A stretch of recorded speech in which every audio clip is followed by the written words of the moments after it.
Değerli izleyenler, şu anda telefon attığımızda Eliar Türker var ve Güney Azerbaycan ve İran uzmanı. İran'da yaşanan gelişmeleri kendisiyle konuşacağız. Fakat öncesinde bir görüntümüz var, onu paylaşalım sizlerle.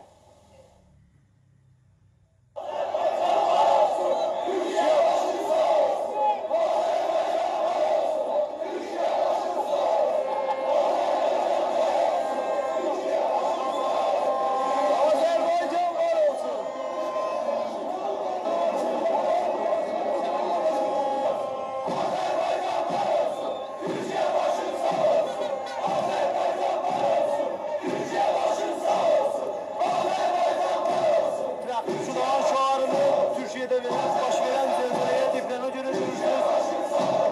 Türkiye başın sağ olsun.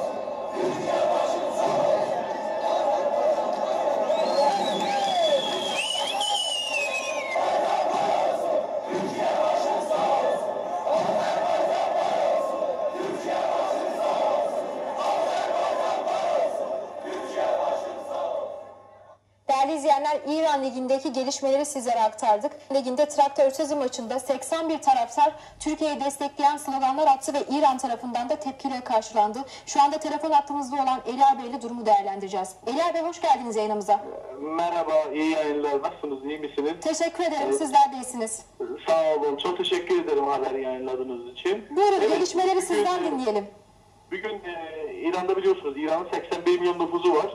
Neredeyse %45'in üzerinde Türk vardır. Yani Türkler yaşıyorlar orada.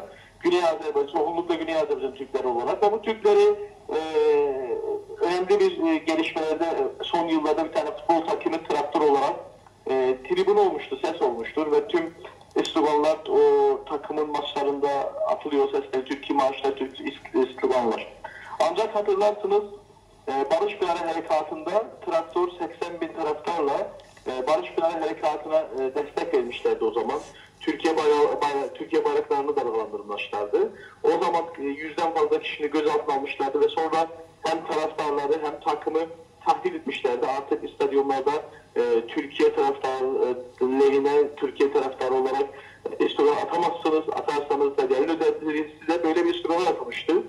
Özellikle son 15 günde bu Kasım Süleyman'ı öldükten sonra Güney Azerbaycan Türk milli aktivistlerini gözaltına almaya başlamışlar, yayın evlerini kapatmaya başlamışlar. Bu kadar baskı ve tahditlere rağmen bugün Traktör ve Tahran'ın Persepolis takımı arasında maç var. Tahran'dadır, Tahran'ın Azadi Stadyumundadır.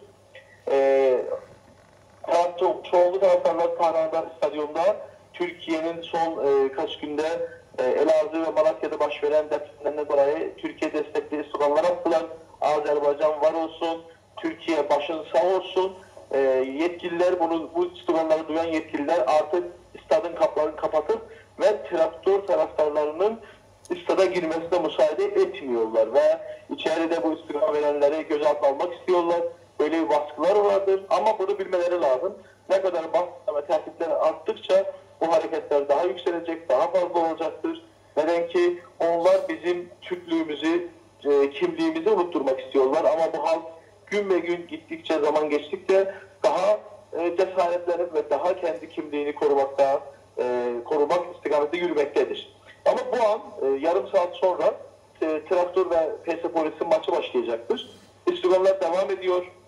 Ankara, Bakü, Tebriz, birlikte güçlüyüz biz. Azerbaycan var olsun, Türkiye başın sağ olsun. Haray haray ben Türk'üm. Yine gelişmeler olursa ben size aktarırım. Çok teşekkür ediyorum. Sizin de ifade ettiğiniz gibi dünyada Türklüğe karşı karşıt baskılar devam ediyor ve Türkiye'de ve Türk milleti de bu mücadeleleri vermeye devam edecek. Çok teşekkür ederim. İyi yayınlar dilerim. Görüşmek üzere. Sağ olun.